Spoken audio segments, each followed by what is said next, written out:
Jem gati për parajsën. Kam bërë shumë gjëra për shumë njerëz. Parajsa? Kam qenë shumë i suksesshëm në këtë jetë. Mendoj se do t'i je mirë në përjetësi. Sa shumë dua t'i shoh sërish ata që dua, të kaloj përjetësinë me ta. A nuk është ky qëllimi i parajsës? Po sikur perceptimi që keni për parajsën të jetë i gabuar, po sikur parajsa të jetë më e mirë nga sa e përfytyroni, a jeni gati për parajsën? Si ka mundësi që shumë pak besimtar në Zotin Jezus Krisht po studiojnë, po shqyrtojnë, po mësojnë dhe po përgatiten për jetën e tyre në përjetësi. Shumë pak besimtar të krishterë po bëjnë përgatitje serioze për parajsën, ku do të jetojnë përgjithmonë, jo vetëm për pak vite. Ju lutem më dëgjoni pak. Ka njerëz që kalojnë më shumë kohë duke planifikuar pushimet e tyre, sesa po planifikojnë për përjetësinë e tyre. Ka njerëz të tjerë që kalojnë shumë kohë duke u përgatitur për pensionin. Zoti mos e lejoft këtë për mua. Sa për parajsën, ku do të kalojnë gjithë përjetësinë, ju lutem më dëgjoni me kujdes. Nëse Jezusi është shpëtimtari dhe Zoti i jetës tuaj, nëse e keni vendosur gjithë besimin dhe shpresën tek Ai si shpëtimtari dhe Zoti i vetëm, atëherë ju jeni të lidhur pas parajsës. Jo mbase dhe ka mundësi, por jeni. Për këtë arsye do t'i përdor këto 8 nga 9 mesazhe për të folur dhe për t'ju treguar se çfarë ka thënë Bibla për atë vend që quhet parajsë. Për gëzimin e parajsës, për bukurinë e parajsës, për përfitimet e parajsës, për bekimet e parajsës. Vetëm nëse nuk më merr lart. E po dikush mund të pyes, Michael, pse duhet më interesoj parajsa, kur të vdes do të shkoj aty? Sepse parajsa është një vend real dhe ekziston edhe tani, pikërisht në këtë çast. Jezusi te Gjoni 14:2 ka thënë kështu: në shtëpinë e atit tim ka shumë banesa. Përndryshe do t'ju thosha, unë po shkoj t'ju përgatis një vend dhe kur të shkoj dhe t'ju përgatis vendin, do të kthehem dhe do t'ju marr pranë meje, që aty ku jam unë të jeni edhe ju. Te Filipianëve kapitulli 1. Amen. Jepini Perëndis lavdi, shumë mirë.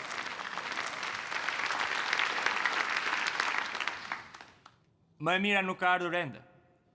Te Filipianëve kapitulli 1 vargjet 23 dhe 24 Pali thot sepse unë jam i shtrënguar nga 2 anë.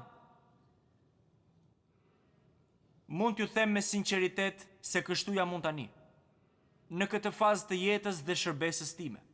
Sepse unë jam i shtrënguar nga 2 anë, për këtë 2 anë po flet ai. Ai pastaj thot sepse kam dëshirë të iki nga kjo çadër dhe të jem bashkë me Krishtin, gjëja më e mirë. Por të qëndruarit në mish është më i nevojshëm për ju, për hirin tuaj, për hir të ungjillit dhe të shërbesës. Tek 2 Korintasve kapitulli 12 vargu 2, ai na thot se ishte i privilegjuar që u mor në parajsë për një periudhë kaq të shkurtër kohe. Ai u mor në atë parajsë dhe ai e pa me vetë sytë e tij shkëlqimin e parajsës aq shumë sa as nuk mund të fliste dot për këtë. Dhe ndërsa përvoja e apostullit Paul në parajsë ishte për një periudhë shumë të shkurtër, ishte një përvojë përkohshme, ai mezi priste që të shkonte në parajsë dhe të banonte përgjithmonë me Jezusin. Por unë gjithashtu dua të theksoj faktin se parajsa nuk është vetëm një realitet i ardhshëm. Më dëgjoni me shumë kujdes, ju lutem. Ajo nuk është vetëm një realitet i ardhshëm, por është një realitet i tanishëm. Është një realitet i tanishëm për ata që e duan Jezusin, është një realitet i tanishëm. Çfarë dua të them me këtë? Për shkak se parajsa është vendi ynë i banimit në të ardhmen. Kjo jetë e tanishme bëhet një pritje e gëzueshme për atë banesë të përhershme, për atë shtëpi të përhershme. Kjo jetë e tanishme do të jetë një përgatitje emocionuese për atë që do të vijë. Për këtë arsye Jezusi thot kështu te Mateu kapitulli 6: mos mblidhni për vete thesare mbi tokë, ku i brejnë tenja dhe ndryshku. Dikur njerëzit i gërposnin thesaret. Nëse ai do ta fliste neve sot, ai do të thoshte do t'i glabëroj inflacioni. Dhe ku vjedhësit shpërthejnë dhe vjedhin. Përkundrazi mblidhni për vete thesare, ku në qiej, ku do të jeni përgjithmonë në përjetësi dhe në jetë të jetëve. Po ju them një përkthim të Jusefit.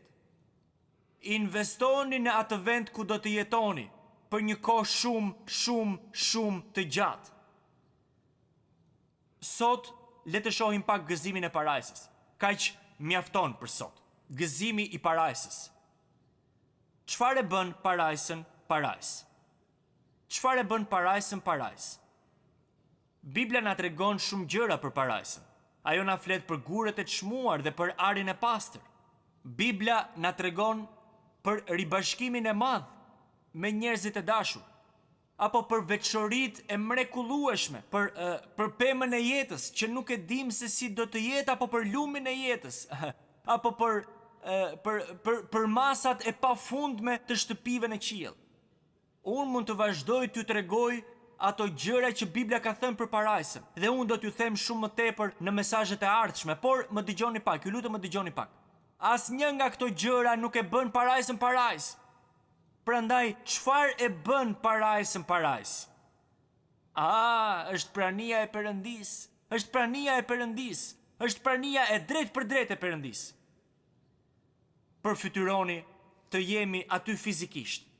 Jo në këtë trup, fal Zotit, por të jemi fizikisht në një trup të ri, në një trup të lavdishëm në praninë të Jahues. Mendojeni pak këtë, mendoni për bekimin e mahnitshëm që do ta shohim Jezusin ball për ball. Imagjinoni që do të gjunjëzohemi në këmbët e tij dhe do t'i themi atij: faleminderit që më shpëtove, faleminderit që më shpengove, faleminderit për kryqin, faleminderit që më përdore, faleminderit që më bekove, faleminderit që më lejove të shërbej aty këtu në tokë. O, miqtë e mi të dashur,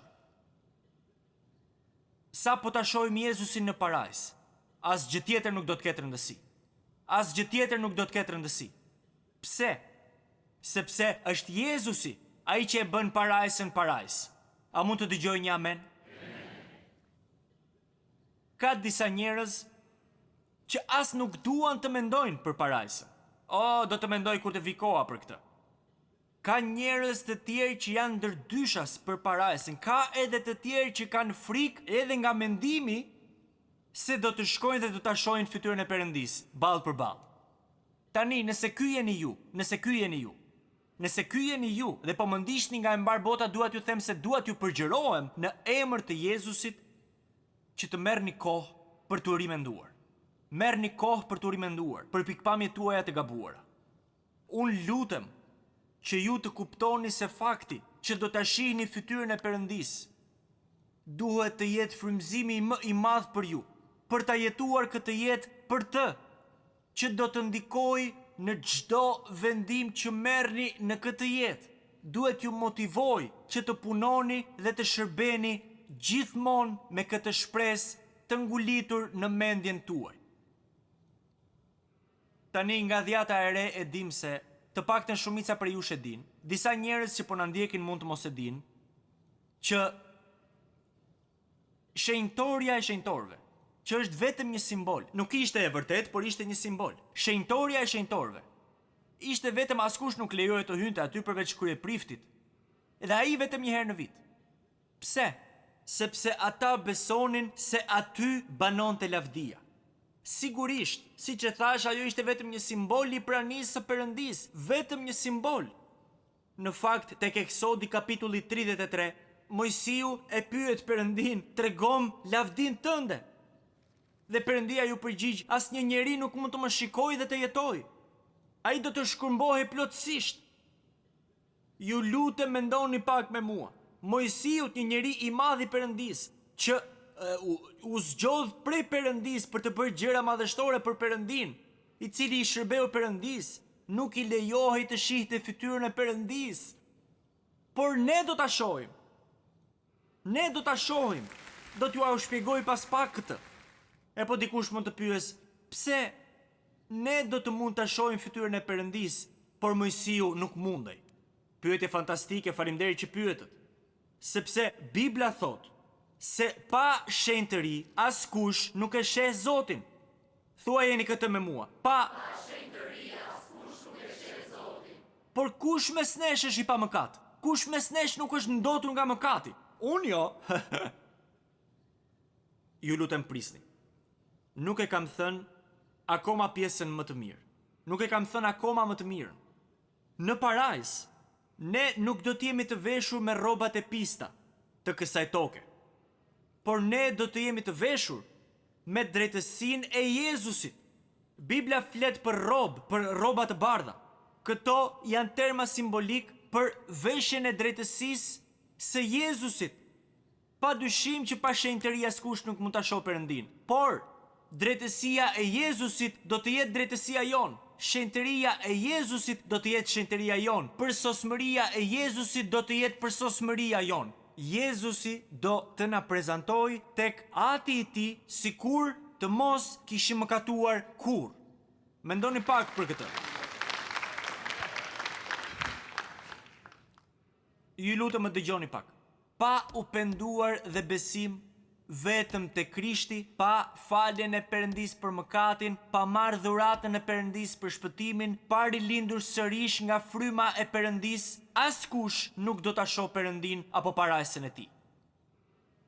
Ju lutem, nëse nuk e keni bërë kur këtë, nëse nuk e keni bërë kur këtë, mund ta bëni sot. Ju mund ta bëni sot. Ju mund të rrëfeni mëkatet tuaja, i thoni Perëndis kështu, ti je i vetmi që mund të më shpëtojë, unë nuk e shpëtoj dot veten. Dhe Bibla thot se në atë çast ju do të rilindni shpirtërisht. Përndryshe, mendoni për këtë. Nëse parajsa ka të bëjë vetëm me Jezusin, nëse ju nuk e doni Jezusin këtu në këtë jetë, në këtë tokë, parajsa do të ishte një vend i tmerrshëm për ju, sepse ka të bëjë vetëm me Jezusin. Por të gjithë miqve të mi besimtar, atyre po u drejtohem tani. Gjithë miqve të mi besimtar, kur të shihni fytyrën e Perëndis, kjo do të jetë përmbushja e gjithë shpresave dhe ëndrave tuaja. Do të jetë përmbushja e gjithë pritshmërive tuaja të papërmbushura. Do të jetë përmbushja e gjithë dëshirave të kësaj jete. Sërish dikush mund të pyes, por si mund ta shohim fytyrën e një Perëndije të padukshëm? Bibla e bën të qartë që Ati është i padukshëm, ai është frymë. Nëse ai është frymë, ai është i padukshëm. Bibla thotë se ai është i padukshëm. Si do të mund ta shohim? Në fakt ju kujtohet se çfarë i tha Jezusi gruas samaritane te Gjoni kapitulli 4? Ai i tha Perëndia është frymë, dhe ata që e adhurojnë duhet ta adhurojnë në frymë dhe në të vërtetën. Dhe për këtë arsye, Perëndia Bir mori një trajt njerëzore dhe erdhi në tokë, por jo Perëndia Atë. Sigurisht, Bibla përdor gjuhën njerëzore për të përshkruar Perëndin Atë. Ai duhet ta bëjë këtë, përndryshe nuk mund të lidhemi dot me të. E fundmja nuk mund të lidhet me të pafundmen. Për shembull te Isaia 59, ai thot, dora e Zotit nuk është tepër e shkurtër. Kjo nuk do të thotë se ai vesh rroba me mëngë të gjata. Kjo është thjesht një figurë letrare për të treguar fuqinë e pafundme të Perëndis. Duke qenë frymë, Perëndia Atë është i padukshëm, dhe për këtë arsye Kolosianëve 1:15 na thot se Jezusi, Perëndia Bir, është shëmbëllesa e Perëndis së padukshëm, i parelinduri çdo krijese. E po, prit një minut, po na thua se Perëndia është frymë, ai është i padukshëm, Mojsiu nuk mund ta shihte fytyrën e tij, por ne do ta shohim fytyrën e tij?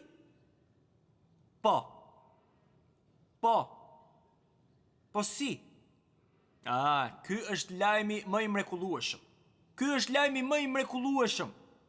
Sepse ne do të kemi trupa të rinj dhe të ringjallur shpirtërisht në parajs. Do të jenë si trupi i Jezusit pas ringjalljes. Nuk do të ketë kufizime fizike. Ne do të njihemi patjetër, por do të jemi të plotë dhe të përsosur. Ne do t'i kemi të mbinatyrshme njohurit shpirtërore. Ne do të kemi sy shpirtëror të mbinatyrshëm. Dhe miqtë e mi të dashur, më dëgjoni pak, ju lutem. Kjo është e vetmja mënyrë që ne të mund të shohim Perëndin e padukshëm. A mund të dëgjoj një amen?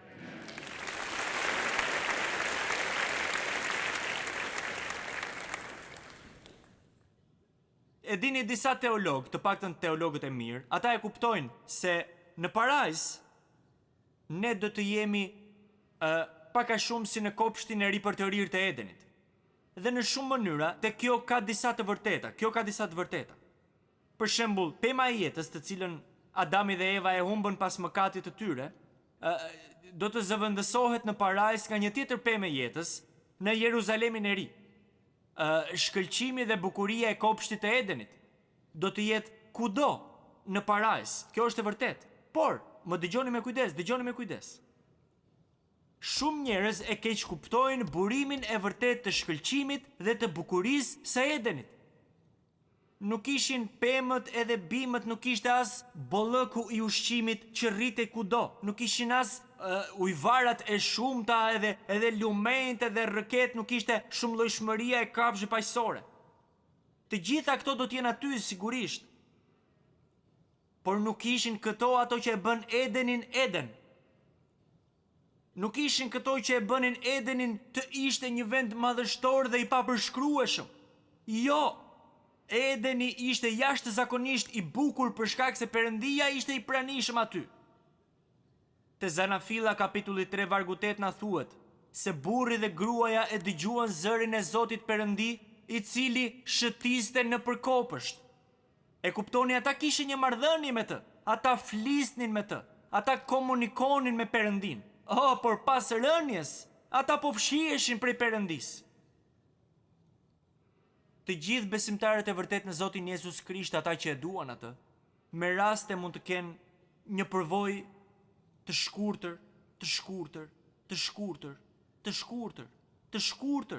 të pranisë së Perëndis. Një përvojë të shkurtër, sepse fryma e shenjtë banon në ne. Prandaj edhe kemi përvoja të tilla. Fryma e shenjtë na drejton, fryma e shenjtë na ngushëllon, fryma e shenjtë na mbush me gëzim dhe e përlëvdoj Perëndin që na ka dhënë frymën e tij të shenjtë. Por për shkak të gjendjes tonë të rënë edhe pa ringjallje, përvoja jon me praninë e Perëndis, siç e thash, është shumë e kufizuar.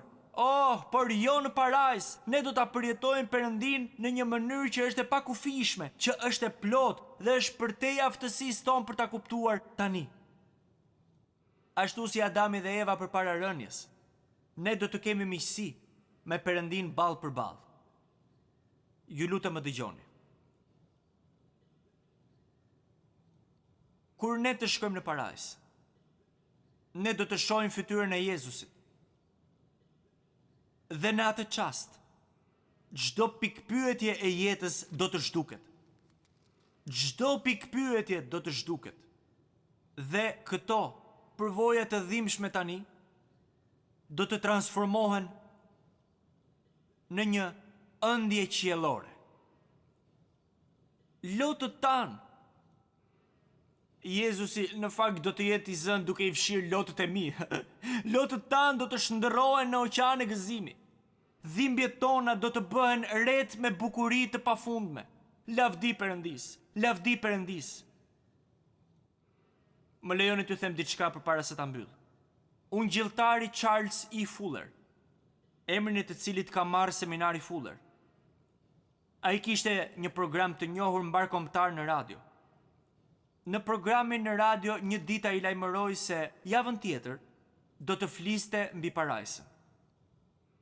Një njeri që ishte dëgjuesi i rregullt i doktor Fullerit ishte në fazën e fundit të një sëmundje vdekjeprurse. Ai i shkroi një letër. Nuk do ta lexoj të gjithë letrën, por një pjesë të shkurtër të saj.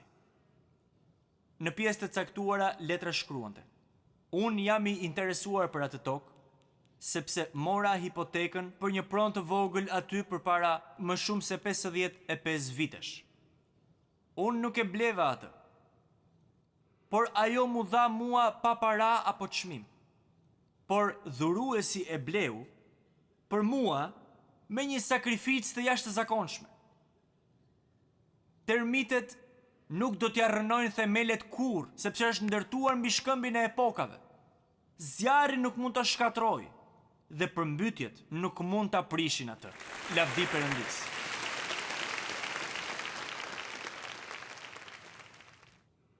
Këto janë fjalët e një njeriu që vërtet e kishte jetuar jetën e tij, këtë jetë, duke patur përjetësinë në mendje. Ai mezi e priste parajsën, që të linte pas këtë botë me gjithë pikëllimet e saj. Ishte gati të shprengule në shtëpinë e tij të përjetshme dhe të shihte Perëndin, ballë për ballë. A e dini se kur e them këtë, jam i sigurt se shumica këtu në këtë sallë do të thonë po. Por mbase miliona njerëz po na ndjekin nga mbar bota mund të mos e dinë këtë. A e dini se të gjithë besimtarët do të shkojnë në parajsë? Jam i sigurt se shumica për jush e dinë se të gjithë besimtarët do të shkojnë në parajsë. Por jo të gjithë besimtarët do të marrin të njëjtin shpërblim. Nuk do të marrin të njëjtin shpërblim. Ja se çfarë thot Pali tek 2 Korintasve kapitulli 5 vargu 10. Dëgjojeni me kujdes. Ai e thot, sepse ne të gjithë, duke përfshirë këtu edhe veten, apostullin e madh, sepse ne të gjithë duhet të dalim para gjyqit të Krishtit. Ju lutem më dëgjoni. Jezusi e ka vendosur tashmë fatin ton të përjetshëm. Kjo tashmë është zgjidhur nga Jezusi në kryq. Jezusi siguroi parajsën për të gjithë besimtarët kur ai tha, në atë kryq u krye. Por Jezusi nuk do të na gjykojë ne për mëkatin, sepse ai e zgjidhi këtë. Por do të na gjykojë për besnikërinë tonë ose mungesën e saj.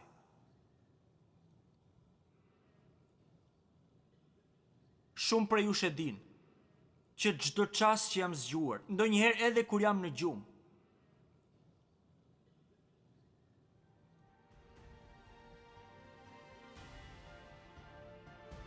e shpenzoj për një arsye, që të dëgjoj nga buzët e tij të shenjta. Të lumt, mund ta thoni bashkë me mua,